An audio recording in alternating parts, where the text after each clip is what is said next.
Scrambled Eggs, a short story collection by Lilah Souza. 1. The Flit That Became a Fish. When I was 10 years old, I started taking swimming lessons. Yes, I didn't know how to swim until I was about 10 or 11 years old. I'm a New Yorker who's never owned a pool, so sue me. I thought it was fun because I was taking them with my friends. However, problems arose when it came time for everyone to jump off the deep end and swim on their own. I was always too scared. It was graduation day, and my friend Amy and I were in the middle of splashing each other in the pool. "I can't believe it's graduation day already. Time sure flies, huh?" said Amy. "Yeah, it's already been a whole year," I answered. "I think we're both going to pass with flying colors." I grimaced and said, "Hopefully." We were about to play monkey in the middle when we heard the whistle blowing. Coach Peggy had gotten up from the lifeguard chair and announced, "All right, class, everyone line up for our lesson for the day. Today, we're going to play a game. We're going to be collecting some toys from the bottom of the pool. Why, you ask? We're practicing jumping off the end of the pool." While Amy and the other kids cheered and scurried out of the pool, I lagged behind. With every one of us lined up by the deepest end of the pool, Coach Peggy picked up a box of pool toys and chucked them into the pool. A wave of dread washed over me as I watched the tiny toys engulf the sea monster that was the deep end, never to be seen again. "Who wants to go first?" asked Coach Peggy. "I do." Jennifer, the class overachiever and my sworn rival, jumped up with her hand raised. "All right, Jennifer, you're up first."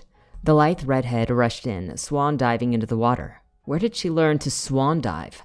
Everyone clapped and cheered because, of course, everyone always clapped and cheered for Miss Perfect. Ugh. When she emerged from the water, graceful as a swan, she looked my way with the most irritating smirk before running back in line. "Amy, you're next." My bubbly blonde friend nodded her head, looked at me, and then looked at the water.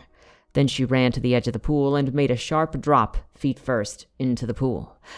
When she got out of the water with the toy in her hand, the class clapped for her as well. I gave her a thumbs up because thumbs up are cooler. It got a giggle out of Amy. Up next was my other friend, Caden, who was kind of a goofball and demonstrated this by cannonballing into the water. One by one, each kid got in and out of the water with a toy in hand. Soon it would be my turn. But that deep, deep water looked so dark and scary. "Hillary, you're next," Coach Peggy said, cheerfully urging me forward. I gingerly went to the edge of the pool and took a deep breath. That's what my therapist told me to do whenever I felt nervous or scared.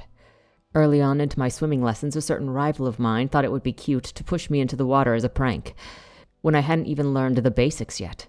Ever since, I've been terrified of drowning. So at first, I tried what other kids did. I ran up to the edge of the pool and lifted a leg to jump, but something in me hesitated. "You can do it, Hillary," Amy cheered. I caught a note of doubt in her voice. "It's okay, Hillary. You don't have to rush into it. Take your time," said Coach Peggy. I took a step back and then took a step forward. I rocked back and forth like that for a while until some other kids started to complain. "She's not going to do it. She never jumps. She's too chicken," said Jennifer. "Yeah, might as well let someone else go," said Caden. Coach Peggy looked at me with pitying eyes and nodded. "All right, Hillary, take a break for now. Everybody else keep practicing, okay?" So, for the rest of the jumping lesson, I sat on the bench and watched as the other kids jumped, skipped, dove, and even did some painful-looking belly flops into the water. Still, at the end of the day, I was so excited that I, Hillary Flit, was about to graduate from Guppy to Minnow with all of my friends. As everyone else got their graduation certificates, I stood and waited for my name to be called. Patsy, Helen, Adam, Jennifer. The list of classmates that had graduated went on. After a few minutes, the crowd dispersed. I hadn't gotten my certificate. First, a wave of shock washed over me. Then, crushing disappointment. I went over to the swimming coach and asked why I was the only one who didn't graduate. Coach Peggy? Where's my certificate?" Coach Peggy gave me a puzzled look that turned into a forlorn, sympathetic one. "Well, sweetie, you were the only one in the class who didn't jump the deep end like the rest of the kids, so you didn't graduate." Being a very eager and ambitious 10-year-old at the time, hearing this felt like a punch in the stomach. I could also see Jennifer, my sworn rival, snickering at me out of the corner of my eye. So, out of desperation, I looked over to the deep end of the pool, and it stared back at me. I let out a loud gulp. Well, it was nice knowing me, my 10-year-old self thought, and without thinking, I jumped. As my body hit the water, I could feel its monstrous tentacles pulling me into the dark abyss. I paddled as fast as I could up to the surface, my chest starting to ache. Eventually, though, I hit my stride, and I was able to relax the rest of the swim. When I finally managed to pull my puny legs out of the water, I saw my dad waiting for me at the other side of the pool. I ran over to him, and we gave each other a big hug. He was so proud of me. I was so proud of myself. "I did it, Dad. I jumped in. I'll have to tell Coach Peggy so I can get my certificate." "Not so fast, kiddo." Coach Peggy shook her head.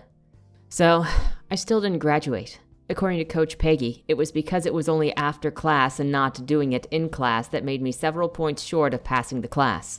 But at least I got over my fear of the deep end and finally became a real swimmer. A flit that became a fish.